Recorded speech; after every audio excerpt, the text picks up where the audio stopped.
Hi good morning friends કેમ છો દીકરા મજામાં ફાઇન ઓકે આજે આપણે ગ્રાફ ભણવાના છે બે પ્રકારની મેથડ હોય છે ગ્રાફિકલ અને એનાલિટિકલ મેથડ એટલે ગ્રાફિકલ મેથડ નું બહુ જ ઇમ્પોર્ટન્ટ છે એટલે ગ્રાફને થોડાક આપણે ડિટેલમાં ભણીશું અહીંયા પહેલા આપણે હાર્મોનિક વિધેયની વાત કરીશું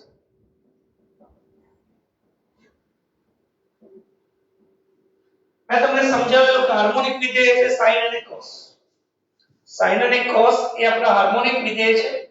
જેનો વિસ્તાર -1 અને +1 ની વચ્ચે છે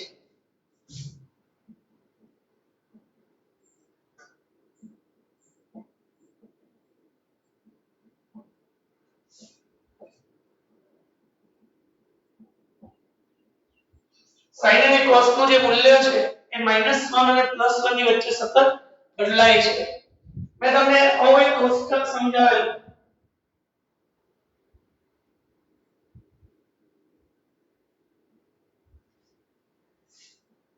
અહીં આપણે ખૂણો લઈશું આ વિધેય છે sin અને cos આપણે હાર્મોનિક વિધેય સાથે કામ લેવું પડે છે આમ તો મેથ્સ વાળા બાળકો sin cos sec cosec tan cot બધા ત્રિકોણમિતિય વિધેયના ગ્રાફ દોરશે પણ આપણે ફિઝિક્સમાં માત્ર ને માત્ર 2 વર્ષ દરમિયાન માત્ર sin અને cos ની જરૂર છે એટલે આપણે એની જ વાત કરીશું અહીંયા 0 90 180 270 અને 360 मतलब આપણો એકમ વર્તુળ આ 0 90 180 270 અને 360 આના યામત 10 અભિન્નના યામત 0 આના યામત -10 અને આ બિંદુના યામત 0 માઈનસ એ તમને કીધેલું પહેલો ઘટક cos અને બીજો ઘટક sin છે કેમ છે એની ચર્ચા પાસ્ટમાં આપણે કરી ચૂક્યા છે પહેલો cos અને બીજો sin છે એટલે sin 0 0 sin 90 1 sin 180 0 sin 270 -1 અને sin 360 0 આ એના મૂલ્ય છે સેમ cos વિધેય માટે cos 0 1 છે પછી 0 પછી -1 પછી 0 અને ફરી પાછું 1 તો ધ્યાનથી જો દીકરા sin અને cos છે એની કિંમત -1 અને +1 ની વચ્ચે સતત બદલાયા કરે છે માટે આપણે એને હાર્મોનિક વિધેય જ્યારે આપણે તોલિત ગતિનો અભ્યાસ કરીશું જ્યારે કોઈ બિંદુની આસપાસ ઉપર નીચે આગળ પાછળ દોલન થતા હોય તો એવી ગતિને વ્યાખ્યાયિત કરવા માટે આપણે સાની જરૂર પડશે sin અને cos ની જરૂર પડશે ઇવન કોઈ પણ પ્રકારના તરંગનો આપણે અભ્યાસ કરીશું તો તરંગ જ્યારે sin અને cos સ્વરૂપે જ્યારે પ્રસરણ પામે છે કારણ કે હાર્મોનિક તરંગનો અભ્યાસ કરવાનો થશે તો ત્યાં આપણે sin અને cos ની જરૂર પડશે એટલે આજે માત્ર આપણે sin અને cos ના ગ્રાફ કેવી રીતે આવે છે એની ચર્ચા કરવાની છે તો હાર્મોનિક વિધેય જે sin અને cos છે તેનો વિસ્તાર -1 અને +1 ની વચ્ચે છે ધ્યાનથી જો કે ભાઈ 1 થી વધીને 0 થશે 0 થી -1 -1 થી 0 0 થી 1 એ જ રીતના sin માં 0 થી 1 1 થી 0 0 થી -1 થી 0 sin વિધેય 1 અને -1 ની વચ્ચે બદલાય છે cos વિધેય પણ 1 અને -1 ની વચ્ચે બદલાય છે અહીંયા આપણે એનો ગ્રાફ દોરીએ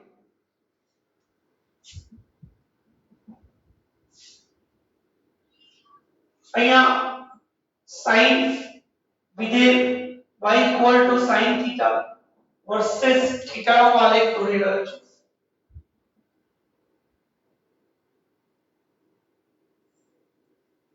અને બીજો આલેખ y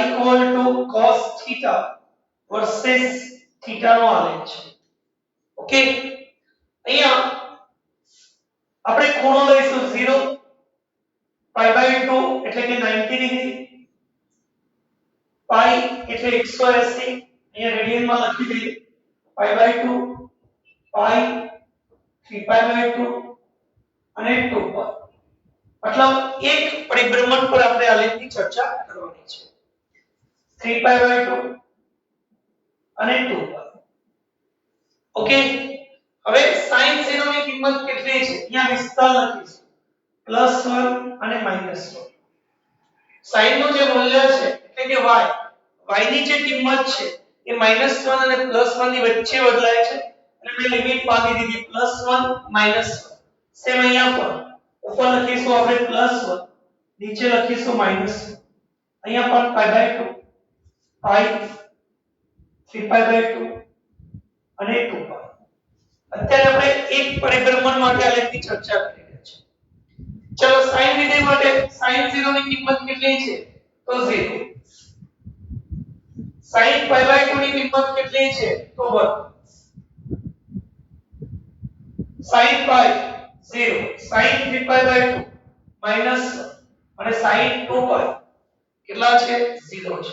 એટલે આપણને આ sin વિધેયનો આલેખ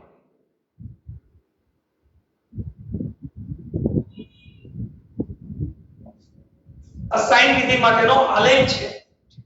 જ્યારે પણ sin નો આલેખ દોરવાનો થાય એટલે આપણે ઉગમ બિંદુથી સ્ટાર્ટ થશે આટલી સમજણ પડી ગઈ ક્યાંથી સ્ટાર્ટ થશે ના ઉગમ બિંદુથી થીટા આપણે વિષમ ગણી લીધો છે 0 90 180 270 360 અને થીટા પ્લસ જ છે ઓકે એટલે આપણો આલેખ આ પ્રકારે મળે છે જો y sin થીટા માઈનસ હશે તો શું થશે તો આ જે આલેખ છે ઉલટાઈ જશે મતલબ ઉપર છે એની જગ્યાએ ક્યાંથી સ્ટાર્ટ થશે નીચે આલેખ ક્યાંથી સ્ટાર્ટ થશે નીચે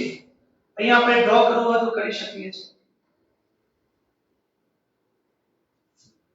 y sin theta અને આ y plus sin y આ છે પ્લસ sin theta માટે અને આ જે આલેખ છે એ y sin theta માટે બોલો આટલી સમજણ પડી હવે cos વિધેયની વાત કરીએ તો cos 0 ની કિંમત 1 છે એટલે આપણે અહીંયા સ્ટાર્ટ કરીશું થીટા આપણે 0 લઈએ છીએ તો આપણને કિંમત 1 ત્યાર પછી sin π/2 ની કિંમત 0 sin π ની કિંમત -1 3π/2 ની કિંમત 0 અને 2π ની કિંમત 1 છે એટલે cos નો જે આલેખ છે એ આપણને આવો મળશે y plus cos theta તમે બીજો ચક્ર લેશો તો આ આલેખ ફરી પાછો પુનરાવર્તિત થશે અને આગળ ચાલે જો y cos theta તો આ પ્લસ 1 ની જગ્યાએ -1 આવશે તેનો ગ્રાફ નીચેથી સ્ટાર્ટ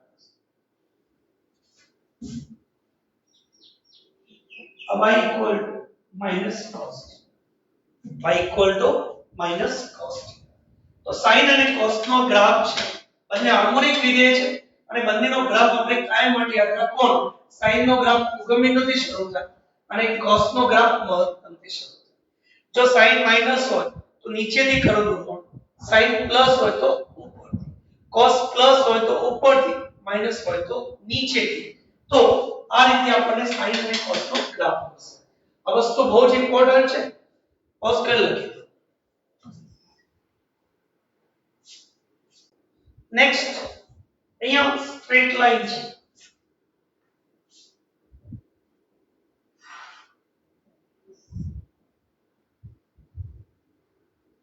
આ મેક્સિમમ આપણે જરૂર પડશે y mx c જે સુરેખાનું સમીકરણ છે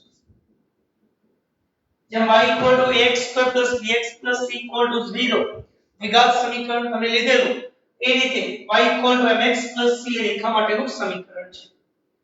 અહીંયા m એ આલેખનો ઢાળ છે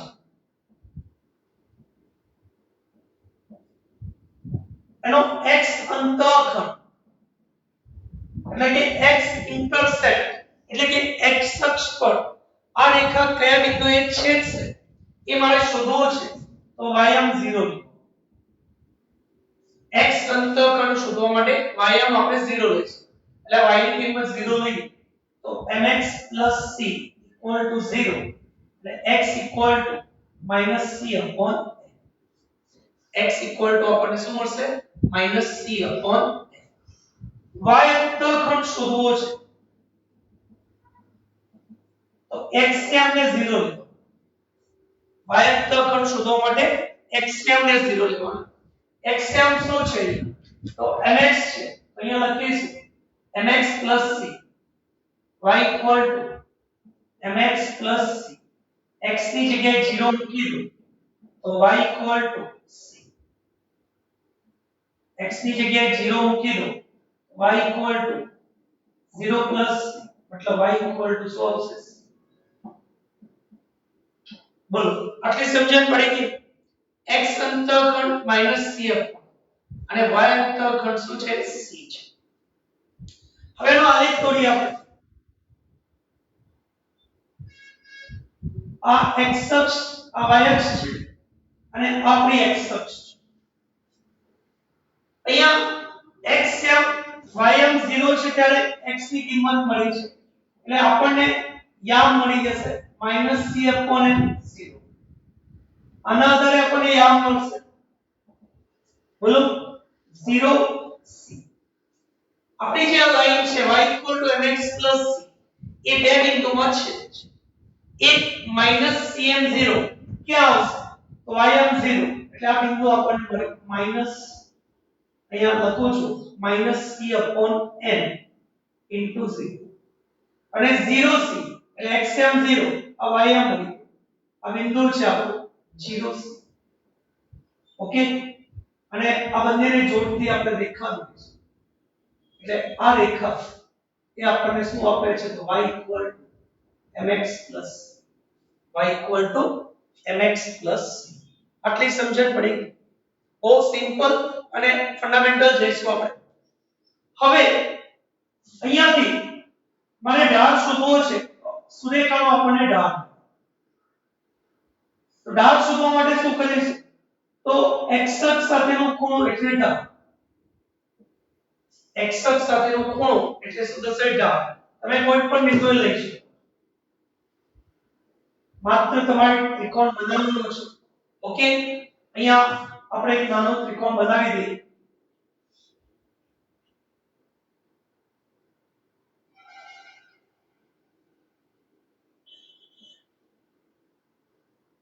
આ ખૂણો ધારો કે થીટા છે આ પણ થીટા છે આ પણ થીટા છે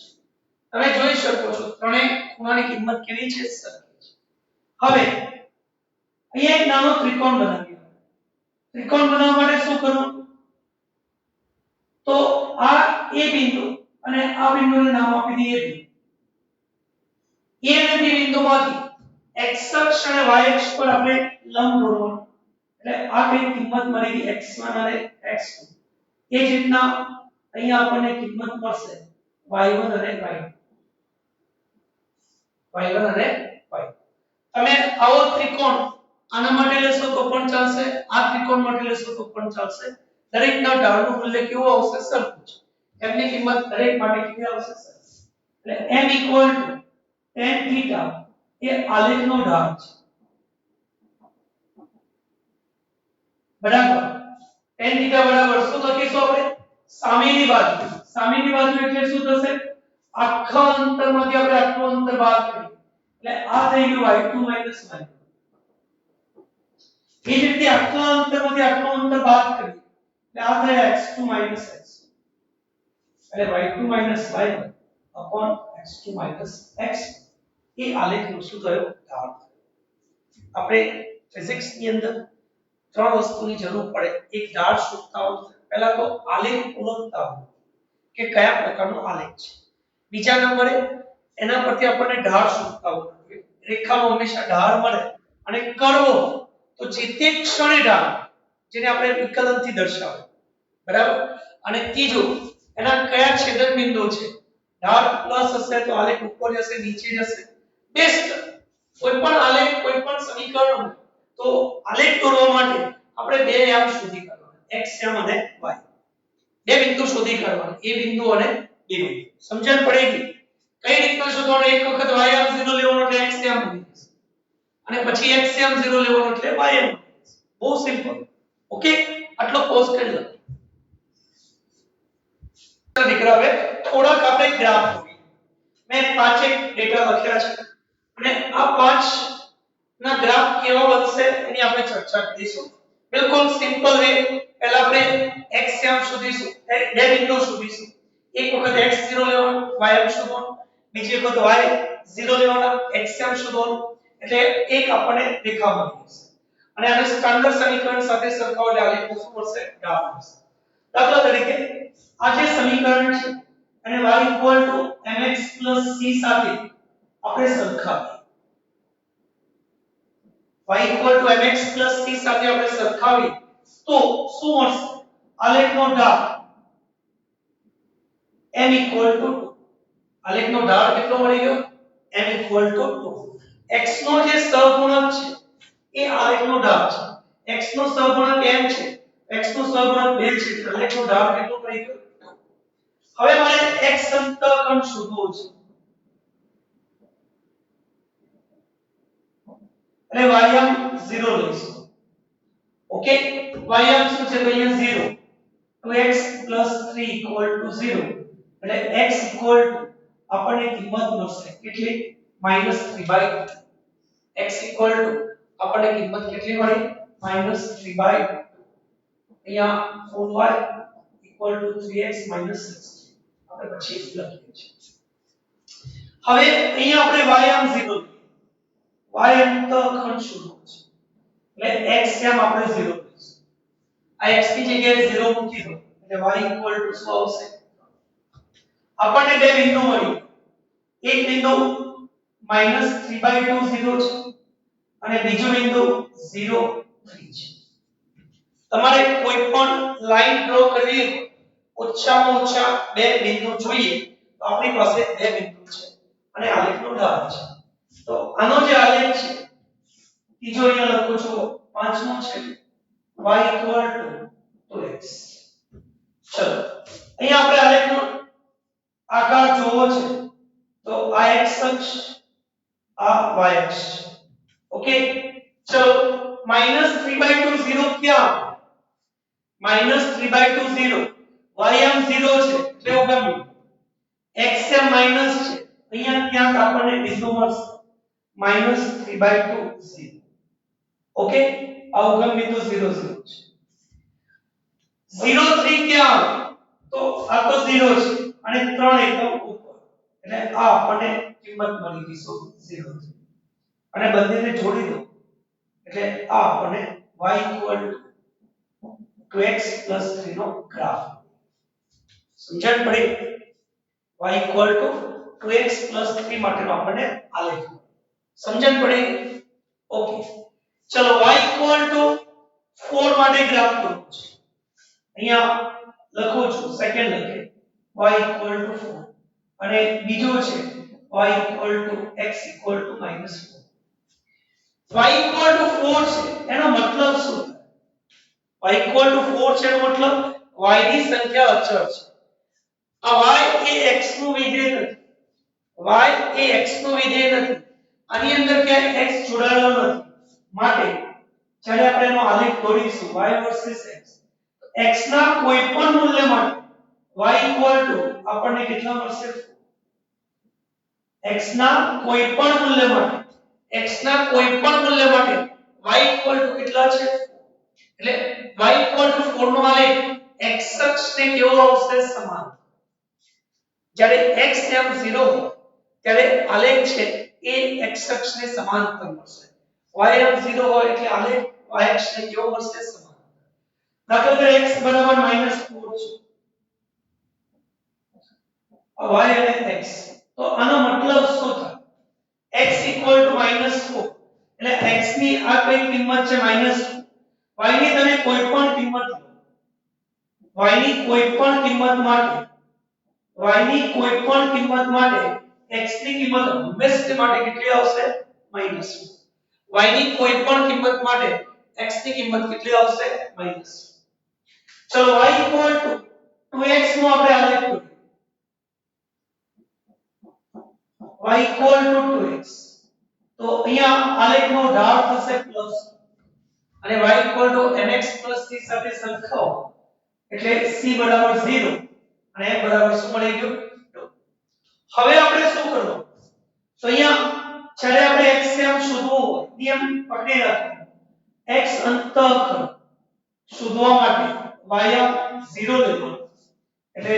x બરાબર શું મળશે આપણને 0 જ્યારે y અંતઃખંડ શોધવો છે ત્યારે x બરાબર 0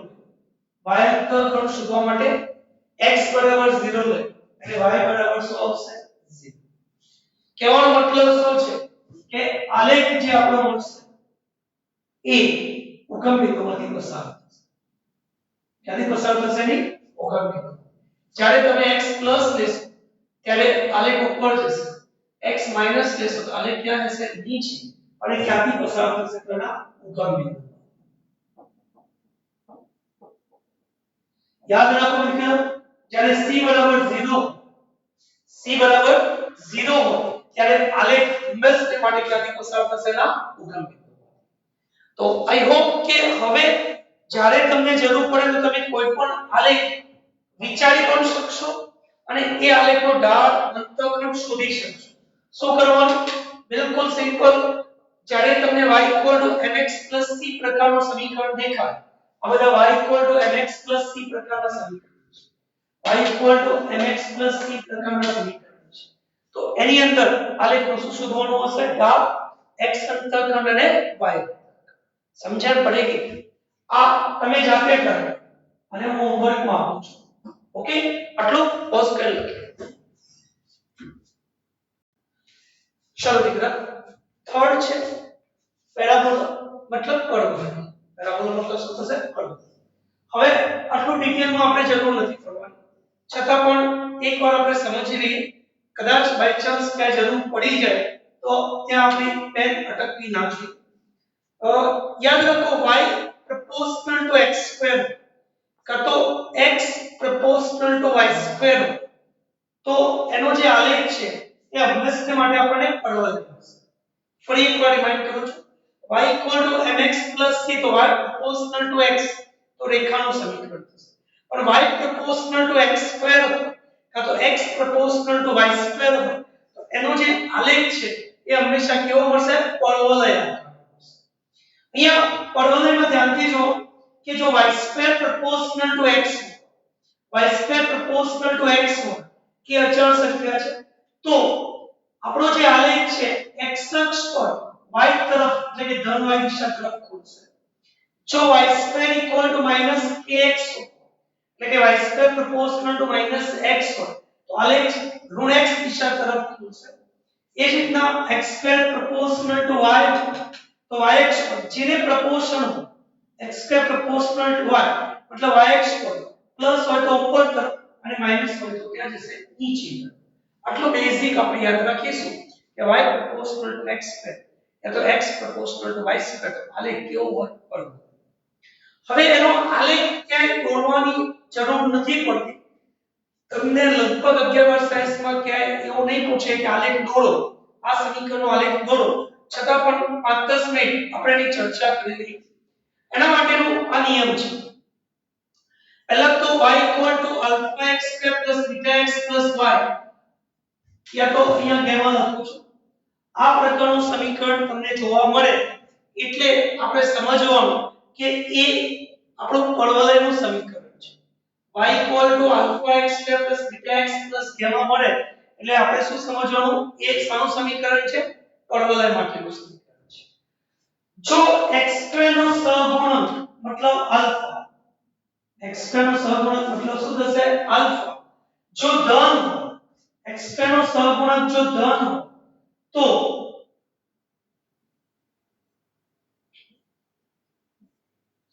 x square નો સહગુણક જો ધન हो तो આપણો આલેખ ઉપર તરફ એટલે કે ધન તરફ આવશે અને ઋણ હોય તો નીચે તરફ એટલે કે ક્યાં આવશે ઋણ તમે જોઈ શકો છો y proportional to x square છે y proportional to x square છે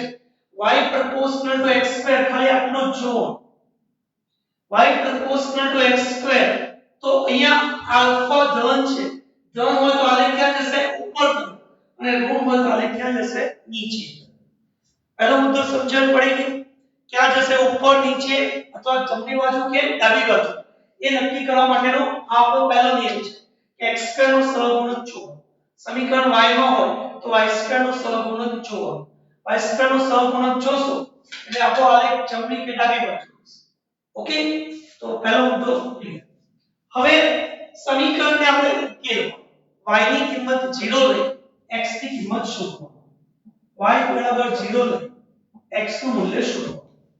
y બરાબર 0 લઈ x ની કિંમત શોધશો એટલે કાં તો x ની બે કિંમત મળશે કાં તો એક કિંમત મળશે કાં તો તમને ઋણ સંખ્યા મળશે એટલે કે કાલ્પનિક સંખ્યા મળશે જો x ના બે મૂલ્ય મળે તો આલેખ x અક્ષને બે બિંદુઓમાં છેદે છે એક મળે તો આલેખ x અક્ષને એક જ બિંદુમાં છેદે છે અને જો x ની જે કિંમત છે એ વર્ગમૂળમાં માઈનસ આવે છે ઋણ સંખ્યા આવે છે વર્ગમૂળમાં ઋણ સંખ્યા આવે છે કાલ્પનિક સંખ્યા આવે છે તો આલેખ x અક્ષને છેદશે એટલે અહીંયા y બરાબર 0 આપણે x ની કિંમત શોધવાની છે હવે એક એક્ઝામ્પલ આપણે થોડીક વારમાં જોઈએ છે ત્યાર પછી આલેખ ધારો કે આ રીતના ઉપર જાય છે આમ ઉપર જાય છે બરાબર તો ક્યાં સુધી ઉપર જાય છે આ કોઈ એક તો બિંદુ મળશે અથવા તો આલેખ નીચે જાય છે તો ક્યાં સુધી નીચે જાય છે એ બિંદુ શોધવા માટે આપણે શું કરવાનું તેનો પ્રથમ વિકલન 0 dy dx બરાબર કેવા લેવાનું 0 જો dy dx બરાબર 0 લેશો તો તમને 0 લઈ x ની કિંમત શોધવાની એટલે એ ક્યાં મળી જશે x0 મળી જશે ઓકે અને એ x0 ની કિંમત આ સૂત્રમાં એટલે તમને શું મળશે y0 ઓકે આનું વિકલન 0 લેવો આનું વિકલન 0 લો એટલે x0 મળશે ઓકે અને એ જે કિંમત આવે એ સૂત્રમાં મૂકો એટલે શું મળશે y0 એટલે આલેખ ક્યાંથી એન્ડ વળે છે એ બિંદુ શોધવા માટે જેને વર્ટેક્સ કહે છે ટોપ પોઈન્ટ શોધવા માટે આપણે આ ત્રીજા નિયમનો ઉપયોગ કરવાનો છે તો અત્યારે આ થિયરી છે આ તમે લખી દો અને ત્યાર પછી એના બેઝ પર એક બે આપણે ક્વેશ્ચન કરીએ છીએ ક્વેશ્ચનની ફિઝિક્સમાં કોઈ જગ્યાએ જરૂર પડવાની નથી માત્ર તમારે સમજવા માટે ફર્સ્ટ લખી આ નિયમો છે હવે એ નિયમનો ઉપયોગ કરી આપણે એક સમીકરણ લઈએ y x2 10x 24 સમીકરણ કોઈ પણ હોય આપણે જરૂર માત્ર આટલી પડશે કે y proportional to x2 છે y proportional to x2 એટલે આલેખ પરવલય આવશે બીજું x2 નો સહગુણક ધન છે એટલે આલેખ છે ધન દિશામાં આવશે અને ત્રીજું x2 proportional to y છે એટલે y અક્ષની આજુબાજુ આવશે આટલી વસ્તુની તમને જરૂર પડે આનાથી વિશેષ ફિઝિક્સમાં કઈ જરૂર પડવાની નથી છતાં આજે આપણે શીખી લઈએ પહેલો નિયમ શું છે તો x2 નો સહગુણક અહીંયા છે પ્લસ કેવી સંખ્યા છે ધન સંખ્યા એટલે આલેખ ક્યાં આવશે ઉપર એક પ્રશ્ન સોલ્વ કરો હવે y બરાબર 0 લો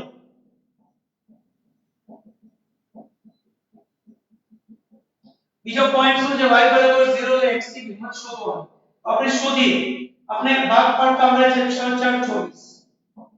એટલે x2 6x 4x 20 ચલો દીકરા x કોમન લઈ લો એટલે x 4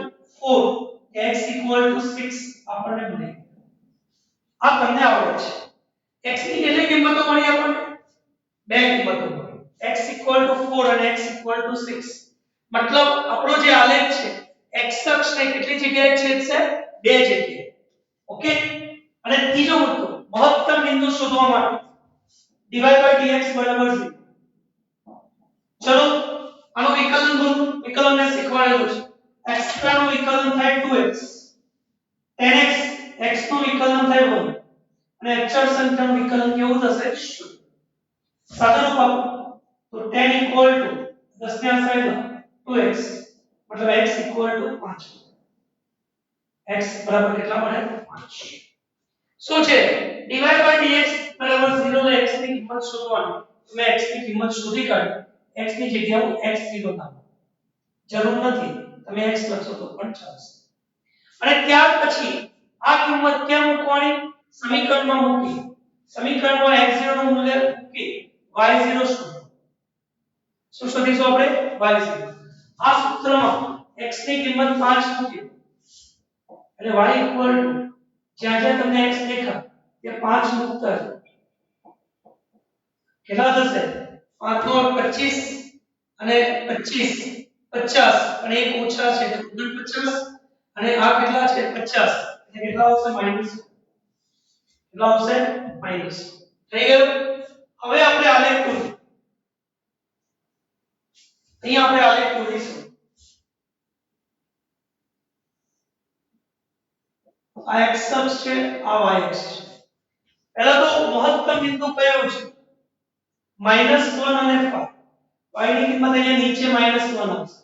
અને x ની કિંમત અહીંયા ક્યાંક આવશે આ -1 અને 5 સોરી 5 અને -1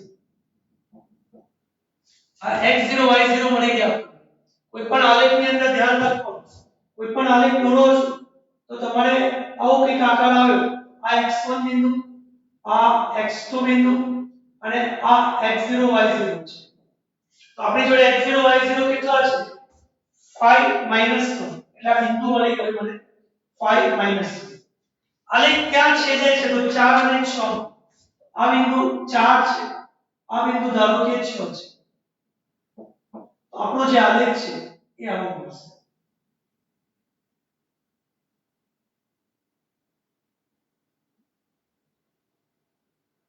ઓકે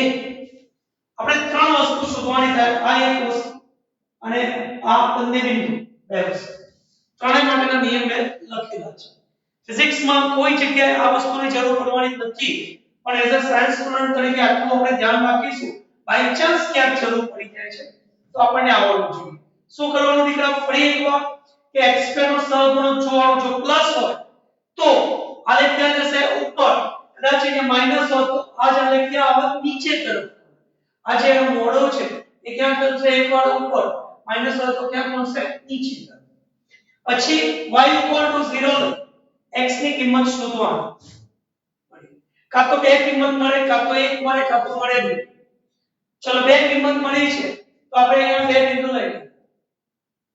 પછી એનો પીક ક્યાં સુધી આલેખ જશે ક્યાંથી પાછો રિવર્સ થશે એ બિંદુ શોધવા માટેનો નિયમ dy/dx = શું લેવાનું 0 જે કિંમત આવે એ સૂત્રમાં મૂકો એટલે આપણને એક યામ મળી જશે અને પછી ત્રણેય પોઈન્ટને જોડી દો એટલે આપણને શું મળશે આલેખ મળશે ઓકે તો આટલું ડિટેલમાં ફિઝિક્સમાં ક્યાં જરૂર પડવાની નથી માત્ર આપણે યાદ રાખીશું y proportional to x2 કે x2 proportional to y એ પરવલયનું સમીકરણ છે એનો આકાર પરવલય હોય Is this clear? First okay હવે કેટલા ગ્રાફ છે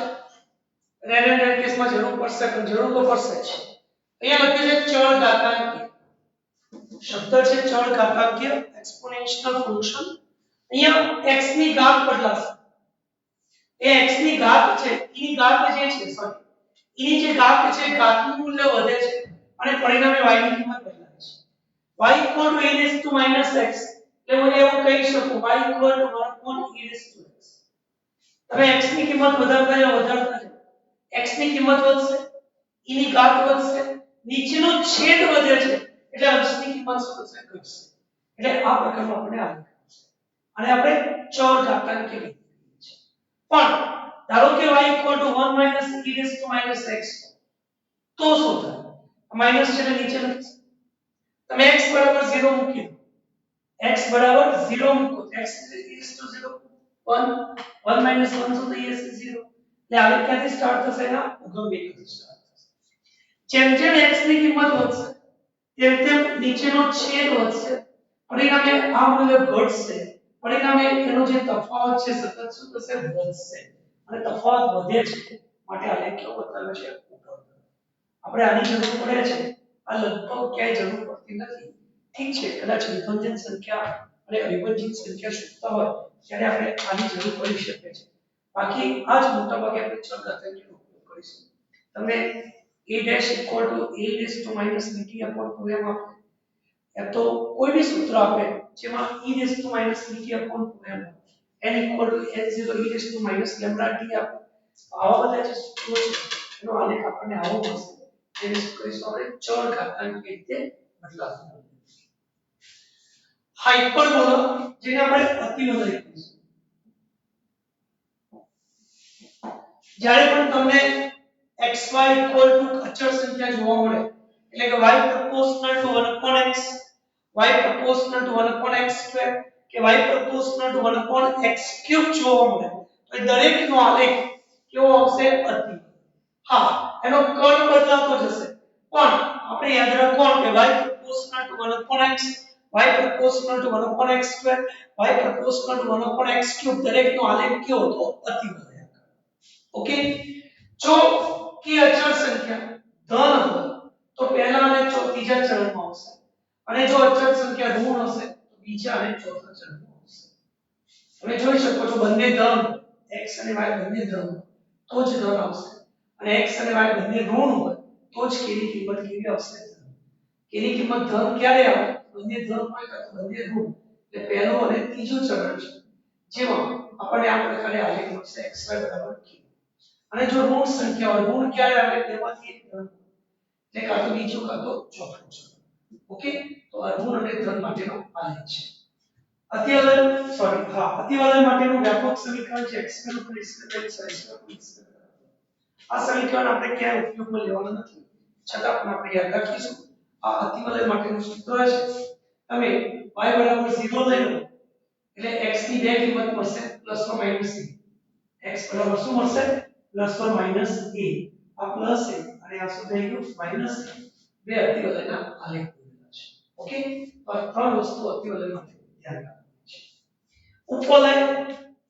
આપણે કોઈ જગ્યાએ અને એલિપ્સ કહે છે. એલિપ્સ ની આપણે કોઈ જગ્યાએ ફિઝિક્સમાં જરૂર નથી પડતી છતાં એનું વ્યાપક સમીકરણ યાદ રાખવાનું, આકાર યાદ રાખવાનો. કેપ્લરના ત્રણ નિયમોની આપણે ચર્ચા કરીશું ત્યારે આપણે ભણીશું કે એનો આકાર લંબવૃત્તીય આકાર છે. તો લંબવૃત્તીય એટલે એલિપ્સ. ઓકે, જેમાં બે અક્ષ x અને y અક્ષ, એમાં આને કહીશું દીર્ઘ અક્ષ.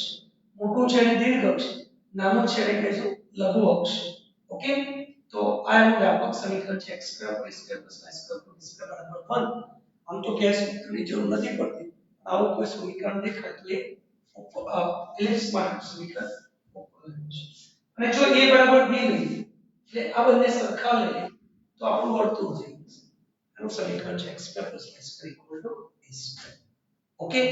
તો અહીંયા આપણો આલેખનો ટોપિક આપણે પૂરો કરીએ છીએ. આનાથી વિશેષ આલેખમાં તમારે કઈ જરૂર નથી પડતી. સિમ્પલ તમારે યાદ રાખવાનું y proportional to x Rekha, y proportional to 1/x, 1/x², 1/x³ અતિવલય અને y proportional to x² તો પરવલય. બસ આજના લેક્ચરમાંથી ખાલી આટલું જ તમે યાદ રાખશો તો પણ 11 12 સાયન્સની ફિઝિક્સમાં કોઈ જગ્યાએ આપણી મહેનત ચૂકવાની નથી. ઓકે, બસ કરી